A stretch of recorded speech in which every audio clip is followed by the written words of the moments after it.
बच्चों, आज के इस वीडियो में आपका बहुत बहुत स्वागत है। बाल महाभारत कथा की पुनरावृत्ति करा रही हूँ और आज बारी है पाठ 6 भीम की पुनरावृत्ति की। इसके पहले मैंने आपको कुंती की पुनरावृत्ति कराई थी और मैं उस कथा को साथ में लेके चल रही हूँ, यानी आपको वो समझाते हुए मैं चलूँगी। कुंती भोज की पुत्री यानी जिनका पूर्व नाम प्रथा था, उनको सूर्य का आशीर्वाद मिल रहा था। एक बार उन्होंने दुर्वासा ऋषि की बहुत सेवा की 1 वर्ष तक। तो दुर्वासा ऋषि ने उन्हें आशीर्वाद दिया कि तुम जिस भी देवता का आह्वान करके उसके कोई भी चीज़ चाहोगी तो तुम्हें उसके समान पुत्र प्राप्त होगा। उन्होंने ये एक बार सूर्य को स्मरण कर उनका आह्वान किया तो कर्ण का जन्म हुआ। अब उस समय तक कुंती विवाहित नहीं थी, तो उन्होंने उसे गंगा में प्रवाहित कर दिया, जिसे कि अधिरथ नाम के सारथी ने पाला। फिर उसके बाद वे आगे के समय में किसी तरह से तो अधिरथ के पास उनका लालन पालन हुआ और महाराज पांडु ने दूसरा विवाह भी किया था माद्री से और जंगल में चले गए थे कुछ समय पश्चात।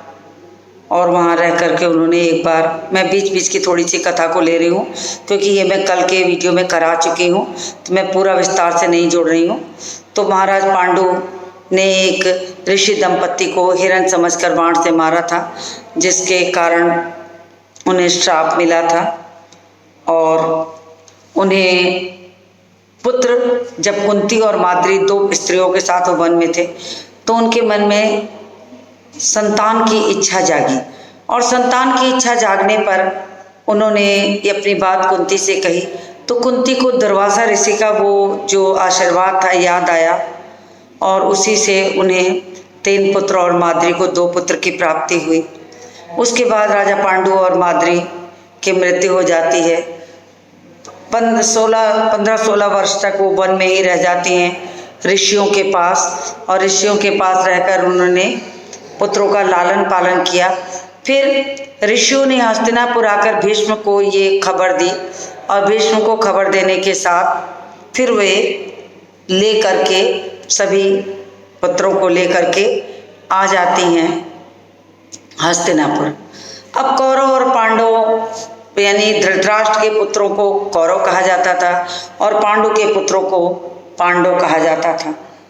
तो पांडु के 5 पुत्र हुए, युधिष्ठिर, अर्जुन, भीम, नकुल और सहदेव।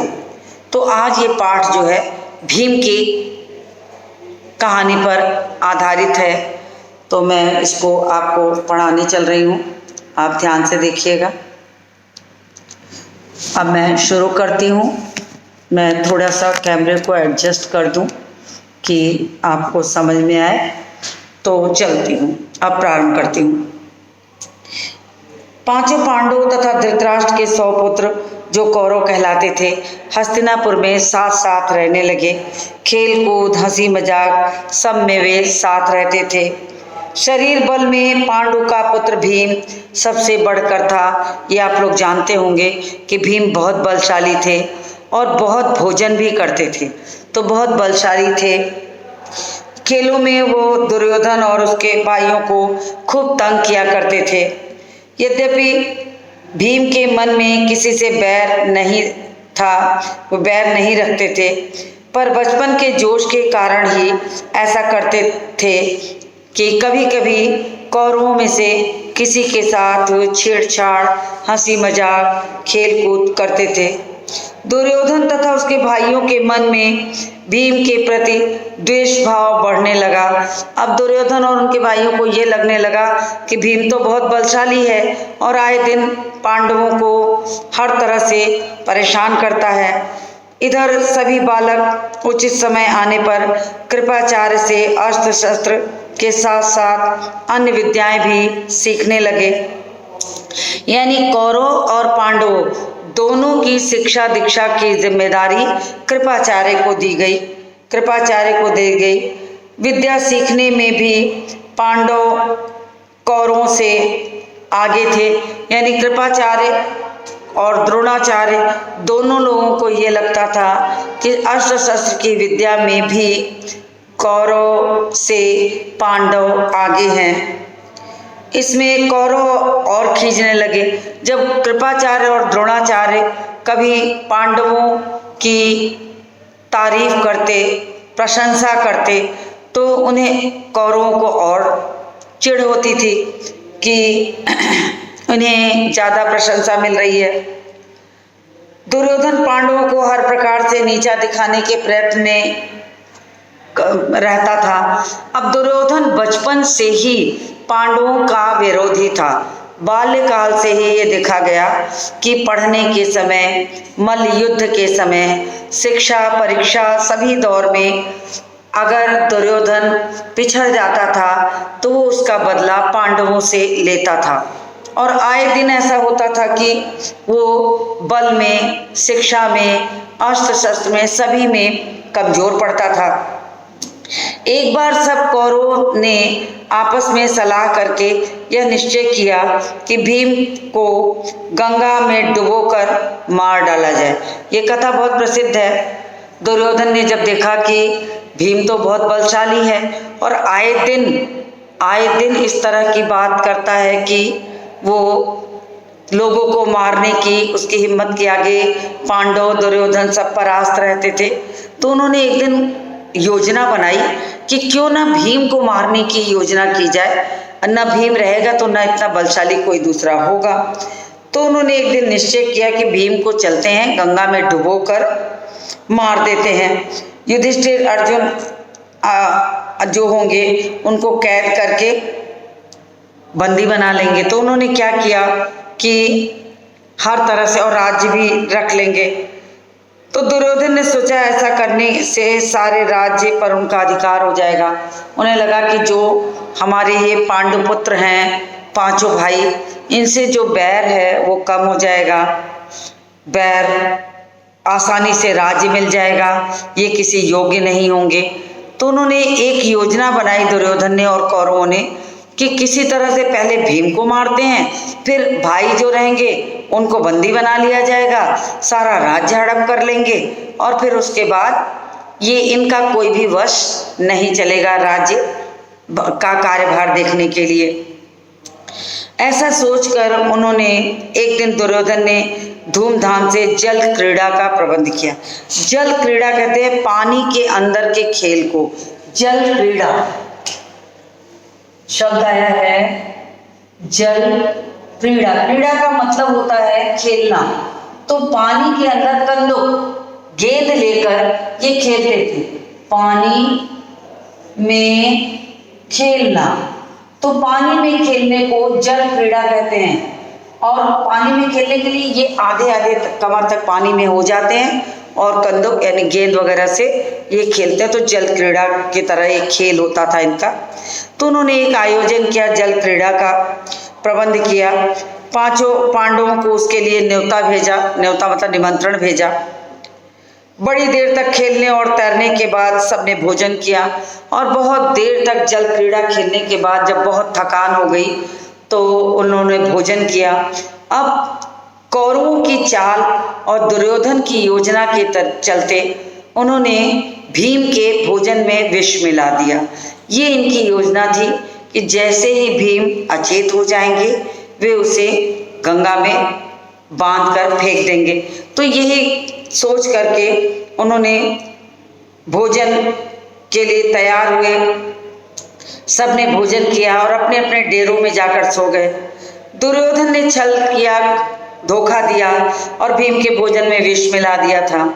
सब लोग खूब खेले थे, थके थे और थक कर सो गए। भीम को विष के कारण गहरा नशा हो गया था। वह डेरे पर नहीं पहुंच पाए।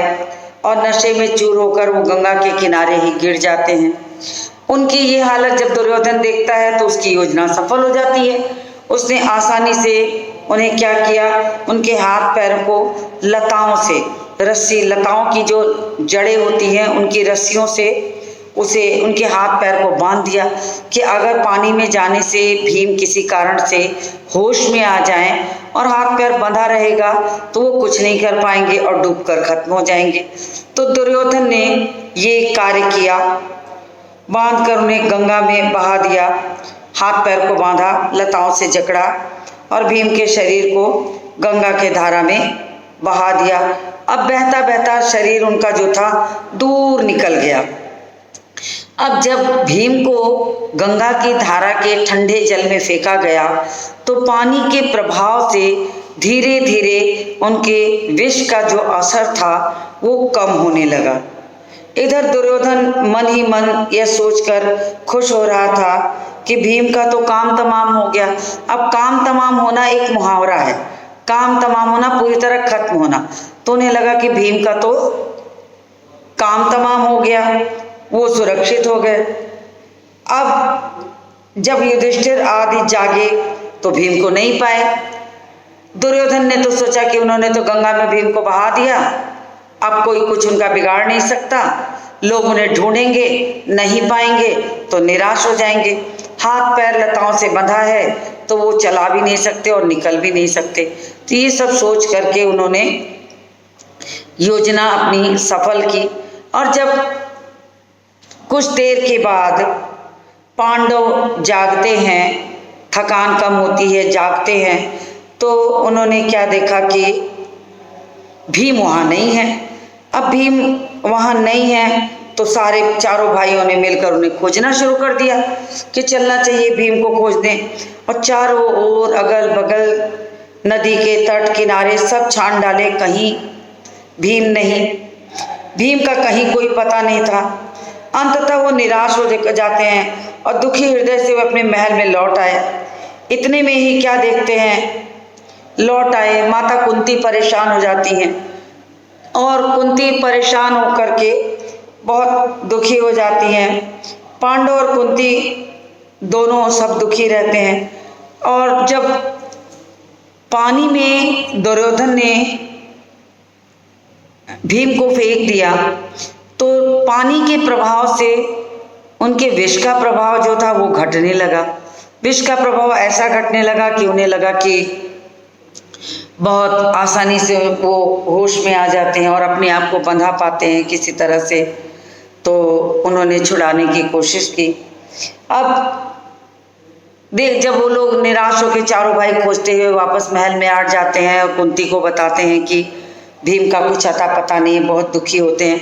तभी क्या देखते हैं कि दूर से कहीं भीम झूमता झामता आपस में हिलता डुलता किसी तरीके से चला आ रहा है। और जब सारा हाल देखा तो कुंती को उन्होंने भीम को गले लगा लिया। और यह सब हाल देखकर कुंती को बड़ी चिंता हुई कि कौरवों में दुर्योधन पांचों पांडु पुत्रों का इतना विरोध करता था कि जिसकी चिंता होना बिल्कुल स्वाभाविक थी। उसने विदुर को बुला भेजा, अकेले में उनसे बोली। तो विदुर से कुंती अपने हृदय की चिंता को कहती हैं और कहती हैं, विदुर को बुलाती हैं, उनको सब कहती हैं कि दुष्ट दुर्योधन जरूर कोई ना कोई चाल चल रहा है। उन्होंने कहा कि दुर्योधन कोई ना कोई चाल चल रहा है, वो राज्य से हम पांचों लोगों को, पांडवों को मुझे सहित निकालना चाहता है। तो राज्य के लोभ में वो भीम को मार भी डालना चाहता था। ये सारी बात कुंती विदुर को समझाती हैं। मुझे अब बड़ी चिंता हो रही है कि मैं क्या करूं। राजनीति कुशल जो विदुर कुंती को समझाते हुए बोले, तुम्हारा कहना सही है, परंतु कुशल इसी में है कि इस बात को अपने तक ही रखो। विदुर ने समझाया कि देखो, यहाँ हस्तिनापुर में कोई नहीं मानेगा, तो भलाई इसी में है कि अपने हृदय की बात अपने अंदर ही रखना, इस बात को किसी और से मत कहना, प्रकट रूप में दुर्योधन की निंदा कदापि न करना। नहीं तो उसके मन में विरोध आएगा, उसका द्वेष और बढ़ेगा और किसी न किसी तरह से पांचों पांडवों और कुंती को नुकसान पहुंचाएगा। तो उन्होंने ये समझाया विदुर ने कुंती को। अब इस घटना से भीम बहुत उत्तेजित हो गए। उसे समझाते हुए युधिष्ठिर ने कहा कि भाई भीम, अभी समय नहीं आया है। भीम को लगा कि अगर दुर्योधन ने उनके साथ इतना छल किया है तो वो क्यों छोड़ें। वो बहुत क्रोधित होते हैं, उत्तेजित होकर वो चाहते हैं कि दुर्योधन को पकड़कर मारें। लेकिन युधिष्ठिर ने उन्हें समझाया कि नहीं, शांत हो जाओ, किसी न किसी तरीके से समय को देखकर कार्य करना चाहिए। इस समय हम पांचों भाइयों को यही करना है कि किसी भी प्रकार एक दूसरे की रक्षा करते हुए चलना है। तो युधिष्ठिर ने समझाया कि सबसे अच्छा सा तरीका है कि हम पांचों लोग मिलके हर तरह से एक दूसरे की रक्षा की जिम्मेदारी अगर लेते हैं तो जाकर के हम इस कार्य में सफल होंगे। ये कहकर उन्होंने एक दूसरे को समझाया। भीम के वापस आ जाने पर दुर्योधन को बहुत आश्चर्य होता है और उसका हृदय जलने लगता है। अब भीम को जब वापस देखा तो दुर्योधन को ये लगा कि उन्होंने तो पूरी चाल चली थी, तो आखिर ये भीम वापस कैसे आ गया। उसे इस बात का अंदाज़ा ही नहीं था कि विष का प्रभाव जो है वो गंगा में डालने के कारण पानी के संपर्क में आकर विष का प्रभाव जो है वो कम हो जाएगा। तो उसे बड़ी ज़्यादा चिंता होती है, क्रोधित भी होता है, मन ही मन उसे तकलीफ होती है, हृदय जलने लगता है कि मेरे तो सारे किए कराए पे पानी फिर गया, तो अब क्या करें। तो ये पाठ बहुत छोटा सा था भीम, तो मैं इसी में आपको 7वां पाठ भी जोड़ देती हूँ, कर्ण उसको भी पढ़ाती हूँ क्योंकि बहुत छोटा पाठ है। तो मैं इसी पर पाठ 7 कर्ण भी लिख देती हूँ। पाठ 7 कर्ण की कथा की शुरुआत तो कुंती की कहानी के साथ ही हो चुका था। कहने का तात्पर्य, जब कुंती ने दुर्वासा ऋषि की 1 वर्ष तक सेवा की और दुर्वासा ऋषि ने उन्हें ये वरदान दे दिया कि तुम जिस भी देवता का आह्वान करोगी उस देवता के समान तुम्हें पुत्र की प्राप्ति होती है। एक बार चूंकि कुंती बहुत छोटी रहती है, उन्हें इस बात का अंदाज़ा नहीं रहता, उन्होंने सूर्य का आह्वान कर लिया और फिर सूर्य के संयोग से उन्हें जिस पुत्र की प्राप्ति हुई उसी का नाम कर्ण पड़ा। फिर अविवाहित होने के कारण अब उनके लिए बहुत कठिन हो गया था कि वे क्या करते, तो उन्होंने इस बालक को गंगा में प्रवाहित कर दिया जिसे अधिरथ ने पाला पोसा और कर्ण अधिरथ के यहाँ ही पले। अब इसकी जो कहानी है वो मैं आपको शुरू करती हूँ कि पांडवों ने पहले कृपाचार्य से और बाद में द्रोणाचार्य से अस्त्र शस्त्र की शिक्षा पाई। उनको जब विद्या में काफ़ी निपुणता प्राप्त हो गई तो एक भारी समारोह हुआ जिसमें सबने अपने कौशल का प्रदर्शन किया। जैसे कहते हैं कि किसी भी ज्ञान को प्राप्त कर लेने के बाद परीक्षा आवश्यक है, तो जब कौरव और पांडवों को कृपाचार्य से द्रोणाचार्य से शिक्षा दीक्षा प्राप्त हो गई, सारे लोग निपुण हो गए, तब ये परीक्षा लेना बिल्कुल स्वाभाविक था कि किस कौरव और पांडवों में से कौन कौन से ऐसे लोग हैं जिनको कि शिक्षा दीक्षा का वास्तविक रूप में पूरा ज्ञान हो गया, पूरी तरह निपुण है। तो उन्होंने एक निपुणता की जांच के लिए एक आयोजन किया, एक समारोह बनाया जिसमें उन्होंने सबने एक कौशल प्रदर्शन, बल प्रदर्शन, कौशल प्रदर्शन की योजना रखी और सारे नगरवासी इस समारोह में उपस्थित होंगे, देखने आएंगे। ये कहकर उन्होंने एक समारोह का आयोजन किया। तरह तरह के खेल हुए। हर एक राजकुमार यही चाहता था कि वही सबसे बढ़कर निकले, तो उन्होंने चाहा कि हर एक राजकुमारी चाह रहे थे कि उन्हीं का खेल सबसे अच्छा हो, बढ़कर निकले और आपस में स्पर्धा भी बढ़े। बड़े जोर की थी, परंतु तीर चलाने में पांडुपुत्र अर्जुन का कोई सानी नहीं था। अब तीर चलाने की योजना का जब परीक्षा हुई तो उनकी बराबरी करने वाला कोई नहीं था। कमाल का खेल दिखाया उन्होंने, बड़े अद्भुत चतुरता के साथ। सभी लोग, बड़े दर्शक जो थे, बड़े राजवंश के सब बहुत लोग प्रशंसा करने लगे। सभी लोग वहाँ उपस्थित थे। यह देख के दुर्योधन के मन में ईर्ष्या आने लगी कि सारे लोग अर्जुन की प्रशंसा कर रहे हैं, तो उन्हें बहुत ईर्ष्या हुई। अभी खेल हो ही रहा था कि इतने में रंगभूमि के द्वार पर दमखम ठोकते एक रोबीला तेजस्वी युवक मस्तानी चाल से आकर अर्जुन के सामने खड़ा हो गया। अब अर्जुन की प्रशंसा हो रही थी, सारे लोग अर्जुन की प्रशंसा कर रहे थे।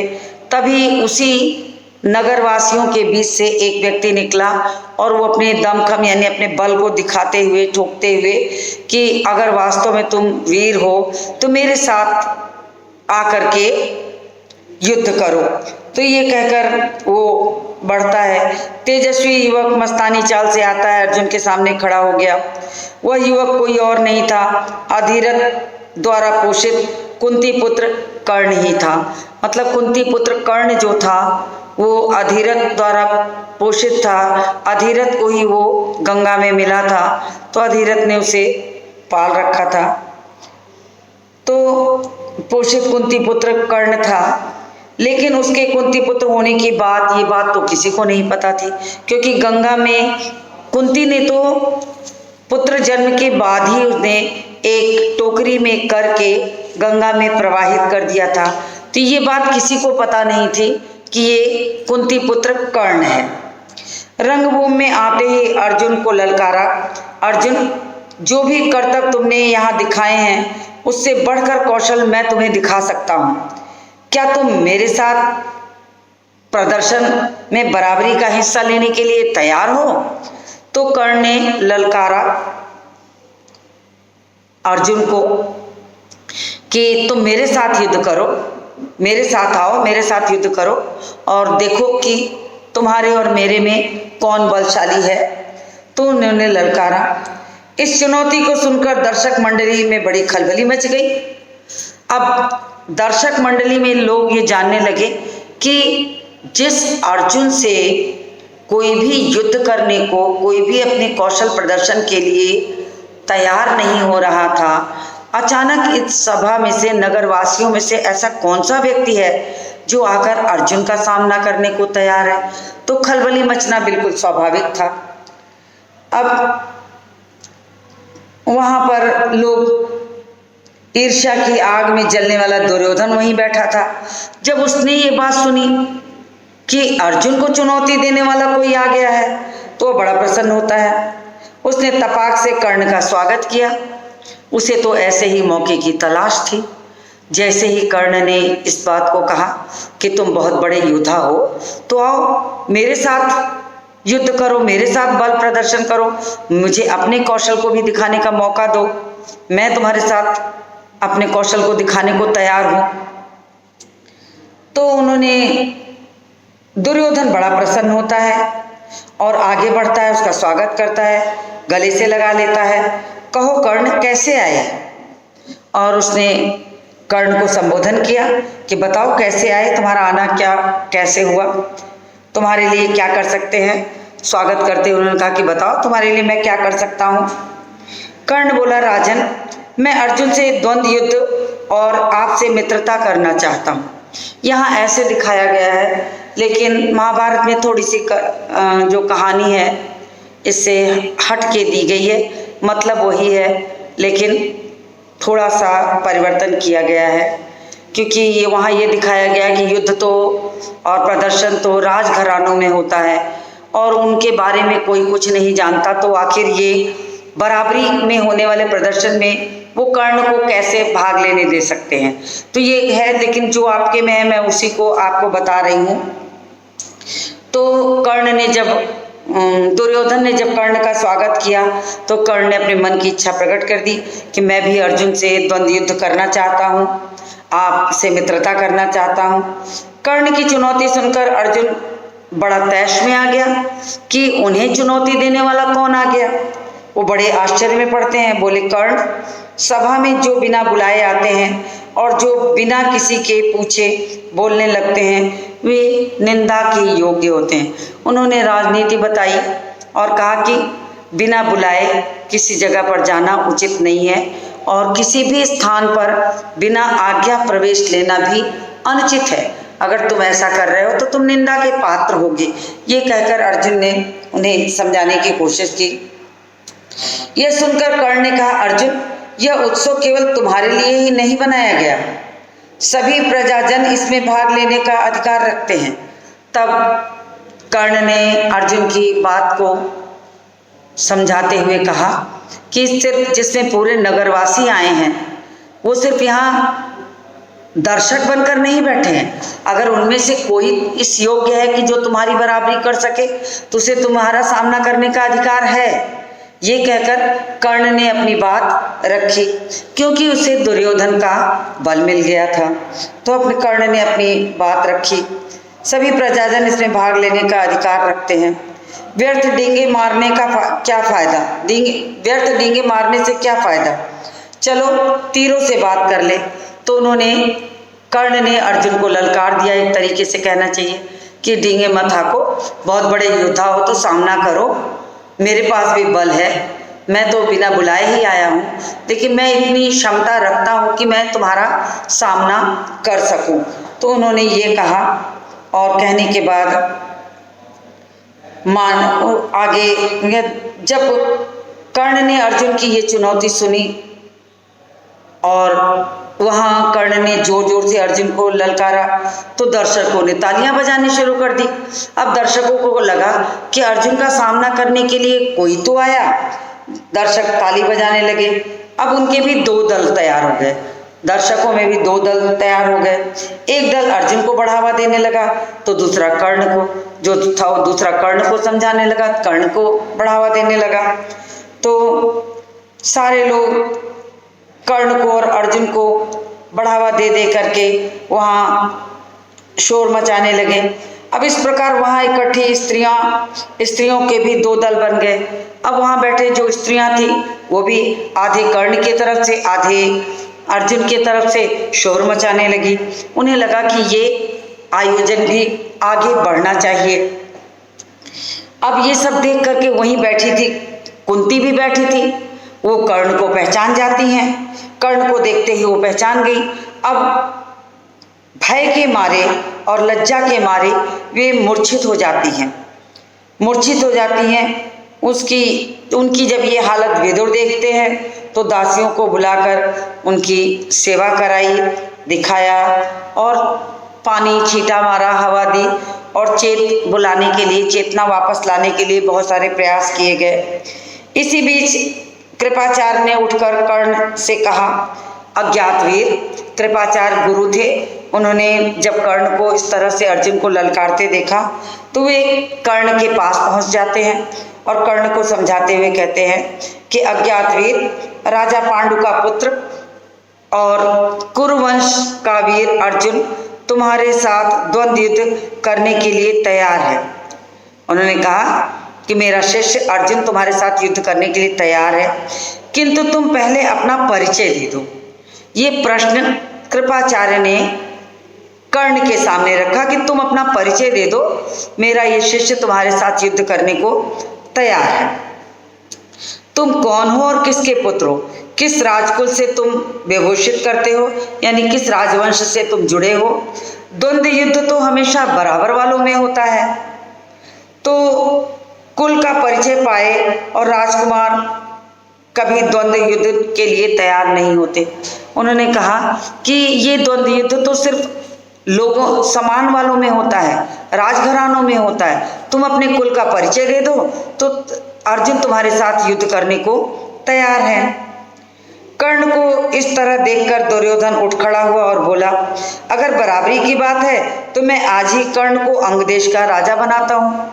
तो उन्होंने बराबरी की बात आने पर दुर्योधन ने मौके की तलाश की और फायदा उठाया और तुरंत मित्रता का बदला दिखाते हुए कहा और कर्ण को अपमानित होने से बचाते हुए ये कहा कि अगर द्वंद्व युद्ध बराबर वालों में ही होता है तो मैं कर्ण को अंग देश का राजा बनाता हूँ।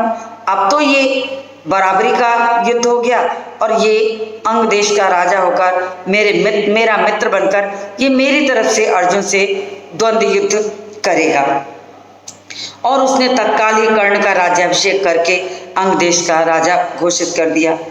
इतने में बूढ़ा सारथी अधिरथ वहां कर्ण को जो पालता था लाठी टेकता हुआ आ गया। भय के मारे कांपते हुए सभा में प्रविष्ट हुआ।